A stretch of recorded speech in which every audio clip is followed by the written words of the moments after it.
Bueno, entonces hoy continuamos con todo lo que fue la expansión del Imperio Cartaginés. Habíamos visto anteriormente cómo a partir del siglo VII antes de Cristo los asirios habían sido dominados y finalmente lo que era el Imperio Caldeo-Babilónico con los medos habían creado una coalición liderada por ellos para acabar con el yugo asirio. Entonces nosotros vamos a ver cómo en este siglo VII antes de Cristo, en la medida en que va cayendo este imperio asirio, vamos viendo la entrada en todo lo que es la tierra de Canaán del imperio paleobabilónico o neobabilónico. Este imperio va, una vez que van cayendo los asirios, va a empezar a dominar todo lo que son los reinos de Israel y el reino de Judá. Y vamos a ver cómo a partir del siglo VI antes de Cristo, con la llegada de Nabucodonosor, pues viene todo lo que es la destrucción del templo de Jerusalén y el exilio de los judíos hacia Babilonia. Entonces, mientras esto está sucediendo, nosotros vamos viendo cómo por parte de los fenicios ya habíamos visto que Tiro, que había sido esta gran ciudad a partir de la cual se dio todo un proceso de colonización en todo lo que fue el mar Mediterráneo, en el norte del África, en Chipre, en el sur de la península ibérica, en todo lo que es la zona de Cerdeña y del sur de Sicilia, de todo lo que es el sur de Italia y toda esta zona que se llama, que va a ser llamada el Trirreme, que es como el mar Trirreme, que es esta zona que colinda con el sur de Italia y que incluye lo que es la isla de Sicilia, Cerdeña y Córcega. Entonces, Tiro fue la ciudad de donde partió la colonización que caracterizó la colonización fenicia. Pero cuando Nabucodonosor llega en el siglo VI antes de Cristo a la tierra de Canaán y domina el reino de Israel y el reino de Judá y acaba y destruye el templo de Jerusalén, en ese mismo momento los Nabucodonosor, el rey babilonio, también decide apoderarse de Tiro.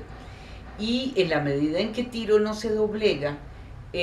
Nabucodonosor la va a obligar a un asedio que va a durar 13 años.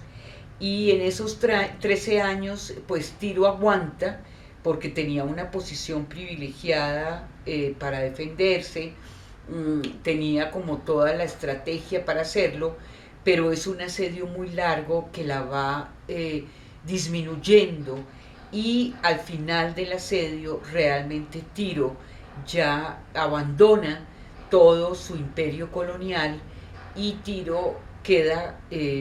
como una ciudad menor dentro de lo que había sido el antiguo imperio fenicio. Nosotros ya vimos en la sesión pasada cómo a partir del siglo IX antes de Cristo,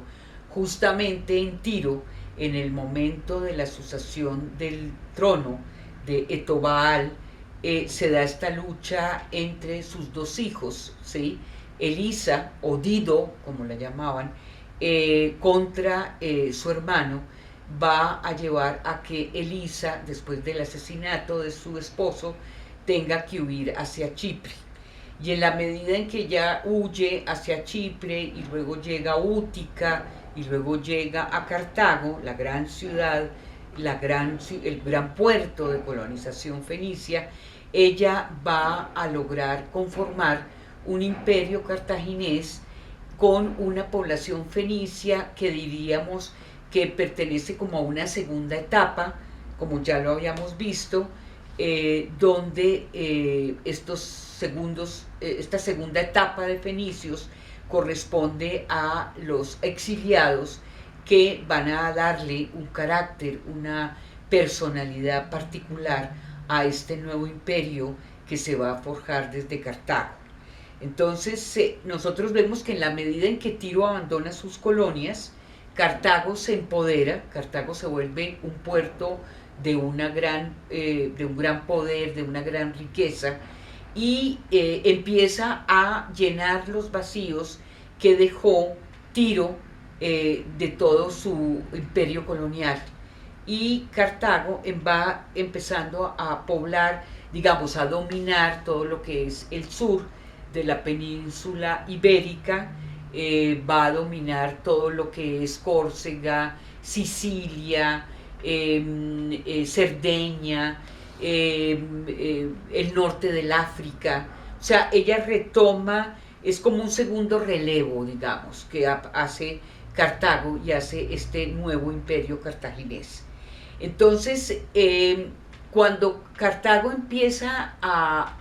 digamos, a dominar el Mediterráneo entre el siglo VI a V antes de Cristo, resulta que hay otra civilización, hay otro imperio que empieza a surgir, que va a justamente a competir con los mismos territorios que domina el imperio cartaginés. Estos son los griegos. Los griegos es también una civilización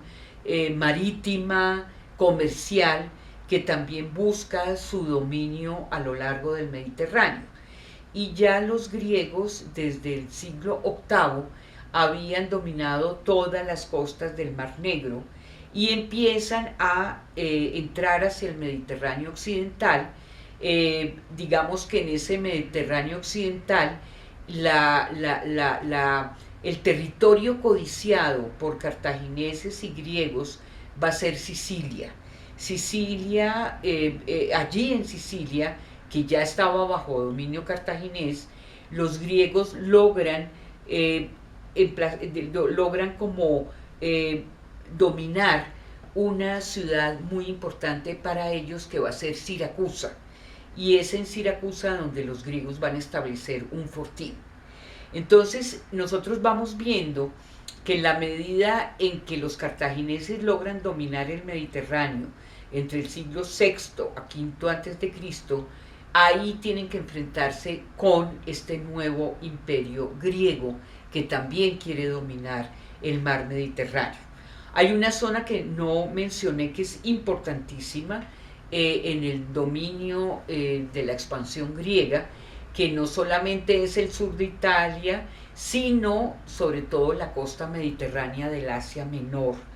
Ya entre el siglo VII y VI antes de Cristo, los griegos van colonizando toda la costa mediterránea del Asia Menor, donde nosotros vamos a ver que surgirá posteriormente la filosofía natural. Toda la filosofía natural en esta zona jónica, que va a ser tan importante para el desarrollo de Grecia, se va forjando en la medida en que la colonización griega también va asentándose en este Mediterráneo occidental. Entonces, nosotros vemos cómo entre el siglo VII y VI antes de Cristo hasta llegar al siglo V antes de Cristo se da